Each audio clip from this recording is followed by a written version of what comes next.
voix devant les hommes, je témoignerai pour lui devant mon Père.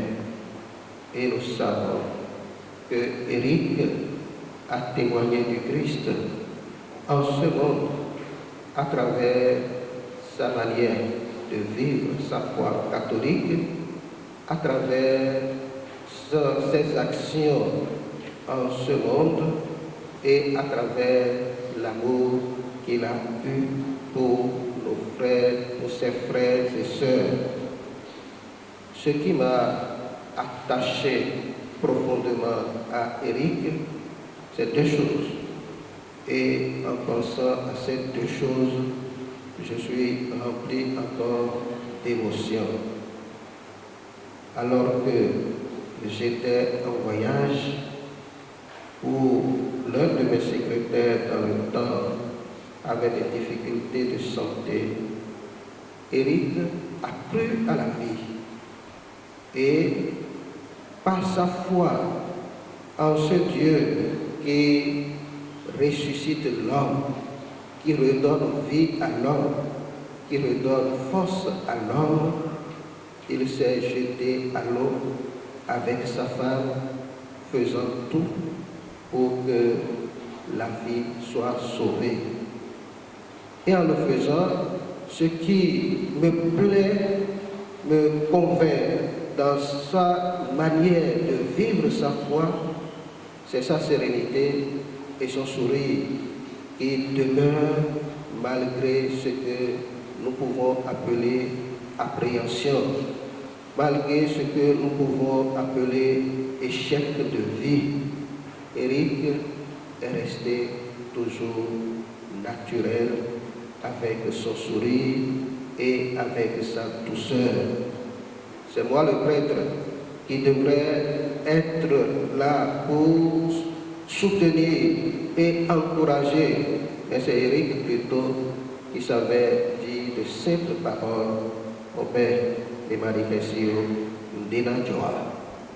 Voilà l'homme de foi et l'homme qui sait que c'est en se soutenant que nous pouvons réussir dans la vie. Une deuxième chose, banale, qui ne dit rien, mais que je retiens comme un signe et une manière de vivre de la foi en Dieu et la confiance en l'homme a été lorsque celui qui me conduit maintenant venait de faire son permis et moi j'hésitais encore à lui laisser ma voiture parce qu'il venait de faire le permis. Mais Éric, mon père, il lui a laissé sa belle voiture, sa grosse voiture, tout seul, pour qu'il se rende à Cotonou. Et le chauffeur est revenu, sain et sauf. Éric qui m'embrasse et qui me dit, mon père, voilà l'homme qui sait soutenir et qui sait vivre de sa foi. Éric a eu une belle expérience parce qu'il a grandi aux côtés d'un prêtre et cela lui a donné de connaître l'Église, de connaître les profondeurs de l'Église. Et cela a surtout formé en lui son mode de vivre de la foi en Jésus-Christ. Même si Éric ne se montrait pas comme plusieurs parmi nous, toujours à l'église, le genou bien égratigné, le front noir, parce que nous venons baisser la tête devant le Seigneur. Éric savait reconnaître Jésus-Christ et savait donner la place qu'il faut à Jésus-Christ. C'est sa manière de foi, de vivre la foi. Et au-delà de cela, il avait une intelligence brillante et il était fécond dans ses productions. Bon journaliste, comme vous l'avez connu, Éric savait imaginer et produire ce qu'il faut Ici, je voudrais rappeler son engagement, sa détermination à travailler pour que l'église de Tokan, qui est en construction, puisse avancer. Et là, il a su inventer le mode pour que nous puissions avoir de quoi poursuivre le travail. Moi, c'est Bienvenue Sohou. Je suis journaliste de profession. Je suis un frère, je dirais un frère intime de Éric de Valeur. C'est notre sobriquet. Sa vie, ma vie, les deux vies ont été liées sur cette terre pendant très longtemps. Il nous a juste devancés. Et je prie Dieu de le recevoir dans la félicité céleste. Éric de son vivant, et le Père l'a dit tout à l'heure dans sa célébration, c'est un homme intelligent et beaucoup le lui reconnaissent d'ailleurs. C'est un homme bon, très bon de cœur et beaucoup le diront aussi comme moi. Et il m'a tenu moi par la main et il m'a montré beaucoup de choses. Et je ne suis pas dans la presse aujourd'hui sans Éric, voyez-vous. Je ne suis pas dans la presse sans lui. Et je prie pour que, depuis là où il est, que sa prière nous accompagne dans le monde professionnel afin que nous puissions titiller, essayer d'atteindre le niveau qu'il a atteint dans la presse avant de partir. Sa vie a été une vie brève, mais remplie d'actions. Donc nous bénissons le Seigneur qui a donné et le Seigneur qui a repris. Que son nom soit loué. Je suis journaliste. J'ai connu Éric en 2001. J'ai connu Éric en 2001 quand il finissait l'université et puis au moment où il a créé son journal Dunia Info en 2002. Je fais partie de l'un de ses premiers journalistes. J'ai travaillé avec lui à Dunia Info jusqu'en 2005. Et on est resté de meilleurs collaborateurs avant que je puisse aller ailleurs et avec le temps que j'ai pu créer mon organe. Il faut dire que Éric, lorsqu'il avait été, on est resté vraiment de meilleurs amis et collaborateurs jusqu'à son élection à l'ODEM, la toute dernière fois. À l'ODEM, Éric m'a fait appel pour venir travailler avec lui. C'est vrai, c'est lui qui est le président de l'ODEM. Et il a élaboré certains projets auxquels il m'a associé et que j'ai pu développer et faire certaines choses avec lui avant qu'il ne démissionne. Mais je sais qu'on a travaillé un peu ensemble. Et vraiment, aujourd'hui, c'est vraiment très triste. C'est un vide que Éric a vraiment laissé et que seul le Seigneur Dieu peut combler ce vide-là. Merci beaucoup. Kofi Zakari, et je suis consultant, formateur en division démographique, communication et stratégie de développement. Éric Sounouvi, c'est un grand frère à moi et en même temps un collaborateur. Je l'ai rencontré il y a 4 ans par le biais d'un ami et il m'a marqué d'abord par son professionnalisme. C'est un journaliste, un communicateur de renom et il travaille comme s'il devait mourir tout à l'heure ou demain. Et en travaillant ainsi, il a impacté un grand monde. Non seulement moi, mais beaucoup de gens ont été impactés par son travail. Il a formé beaucoup de journalistes et ceux-là aujourd'hui bénéficient de toutes les connaissances qu'ils ont pu acquérir grâce à Éric Sounouvi. Et ce travail qu'il a fait en peu de temps, un travail de longue haleine. En peu de temps, il a réalisé beaucoup de choses.